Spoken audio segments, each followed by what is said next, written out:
আসসালামু আলাইকুম। আপনারা সবাই কেমন আছেন? যে যেখানে আছেন ভালো আছেন, সুস্থ আছেন? আলহামদুলিল্লাহ, আপনাদের দোয়া ও অশেষ রহমতে আমরাও অনেক ভালো আছি। তো আপনাদের কাছে আজকে কিছু কথা শেয়ার করতে আসলাম। তো কিছুদিন আগে শারমিন ভাবি আসছিল আমাদের বাড়িতে, তো দাদিকে দেখার জন্য। আমার দাদি অনেক অসুস্থ, আমার ফিপিও আসছে। তো ভাইয়া আসছিল ফিপিকে নিয়ে যাওয়ার জন্য। তো আমার আর এক ছোটো ফিপির ছেলের বিয়ে, তো সেজন্য আর কি, যেহেতু ফিপি চলে আসছে, তো অনেক দূরের রাস্তা, তো আসছে, তো ভাবলাম মানে ফিপির কথা যে আসছে, তো বিয়ের দাওয়াতটা খাইয়ে যাই। এই জন্য আর কি শারমিন ভাবি আর শাহিন ভাইয়া চলে গেছে। তো আজকে হঠাৎ করে আমি মার কাছে শুনতেছি যে সাবিনুর আপু আসতেছে। এই কথা শোনার পরে আমার অনেক ভালো লাগছে, কি বলবো, ভাষায় প্রকাশ করার মতো না।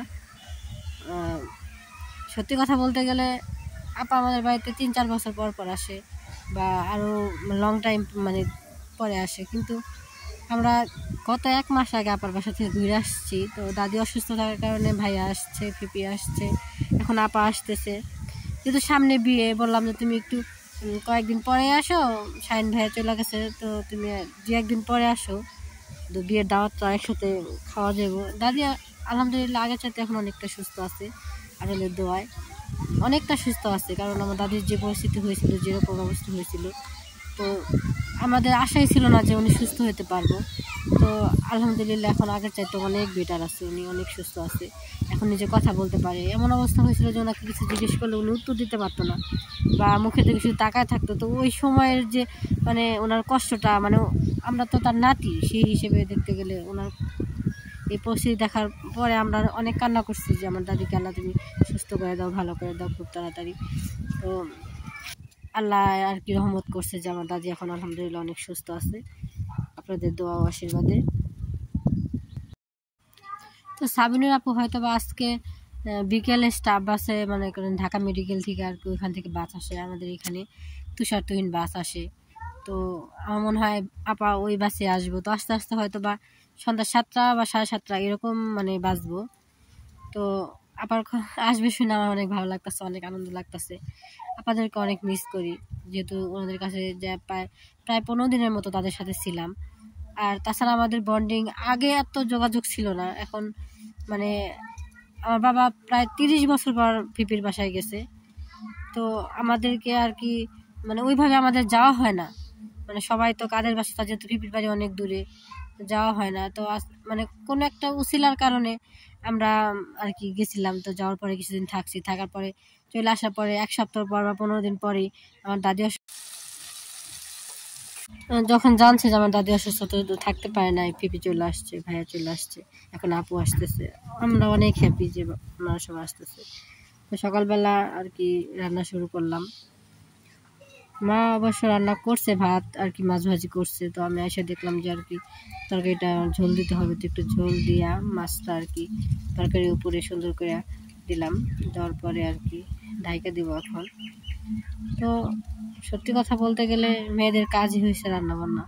সকালে ঘুম থেকে উঠো, ফ্রেশ হও, ঘর ঝাড়ু দাও, উঠান ঝাড়ু দাও, কাপড় চোপড় দাও, বাচ্চাদেরকে রেডি করো, স্কুলে পাঠাও, সব মিলে আলহামদুলিল্লাহ। মুরগি ডাকাডাকি শুরু করছে বের হওয়ার জন্য। তো মুরগিকে খাবার দেবো এখন। খাবার দেওয়ার পরে মুরগিটা ছাইড়া দিব। এই মুরগিগুলো আমার বড় আপা তার মেয়েকে আর কি আইগা দেওয়ার জন্য আর কি স্কুলে যাবে, তো আইগা দেওয়ার জন্য আইগা দেওয়ার জন্য রাস্তায় গেছে। তো আমি ভাবলাম মুরগি যেহেতু ডাকাডাকি করতেছে, তো মুরগিগুলো ছাইড়া দিই। মুরগিটাকে এখন আদার খাওয়াইতেছি।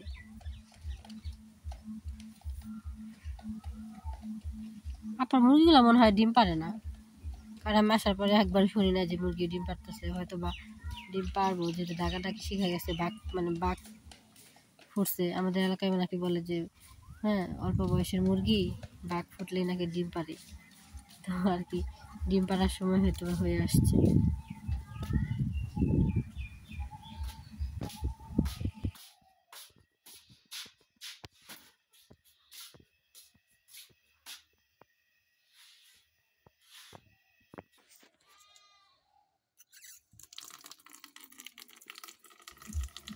একটু ছাদে আসছি, মা বললো যে মরিচ গাছ, তারপর ড্রাগন ফল গাছ আছে, ফুল গাছ আছে।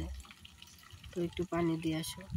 ছাদে বেশি একটা আসা হয় না, এই জন্য আর কি গাছে অত পানিও দেওয়া হয় না, এই জন্য গাছ দেখুন লাল হয়ে গেছে একটু একটু পাতাগুলো। এটা হইতেছে কমলা গাছ আমার ভাইয়া আর কি, হ্যাঁ সব মানে নার্সারিতে গেলে যে গাছটা তার ভালো লাগে ওই গাছটা নিয়ে আসে। দেখেন ওই কমলা গাছের পাশে আবার অনেকগুলা আদা গাছ লাগাচ্ছে, আদা গাছগুলো অনেক বড় বড় হয়ে গেছে।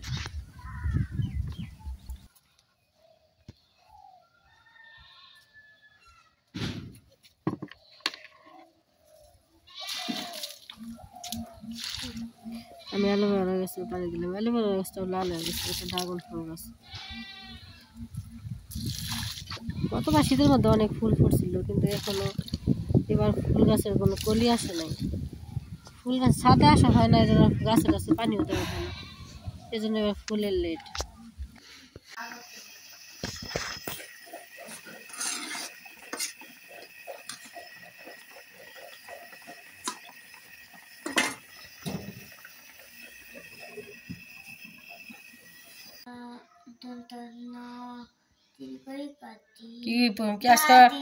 কি পড়াইছে আজকে? দাদি চাচি আর কি পড়াইছে? আরবি কি পড়া দিছে? হ্যাঁ, তামিজের হরফ। তারপরে আর কি পড়া দিল? আর এবিসিডির ইংরেজি কি পরীক্ষা পড়া দিছে? ছোট হাতের বড় হাতে দিয়ে তোমার হাতের লেখা দিই, হাতের লেখা দিই, হাতের লেখা তো আরো সুন্দর করে লাগবো। হাতের লেখা তো ভালো না। তোমার ক্লাসের ইয়াসিনের হাতের লেখা সুন্দর। তারপরে যে আম্মু ভাত খাওয়া তাড়াতাড়ি, স্কুলে যাবা না? আম্মু ভাত খাওয়া তাড়াতাড়ি, স্কুলে যাবা না? ফোন রাখো, তাড়াতাড়ি খাবো। খালি দুষ্টামি তাই না? স্কুলে পরীক্ষা হয়েছে না? পরীক্ষা হয়েছে না? তাহলে কি ভালো করে পড়তে হবে না? ভালো করে পড়ছো? আমি কিন্তু হুজুরকে জিজ্ঞেস করবো যে আমার সাফা কি পড়তে পারে, লিখতে পারে। যদি বলে যে না পারে না, তাহলে কি করবো? তোমাকে বাসায় এসে বকা দেবো কিন্তু, ঠিক আছে? ভুলে যায় না। তাড়াতাড়ি খাও, তাড়াতাড়ি খাই রেডি হও। প্রতিদিনের কাপড় চোপড় প্রতিদিন ধুয়ে মানে ফেলি, তারপরেও কাপড় জড়ো হয়ে যায়।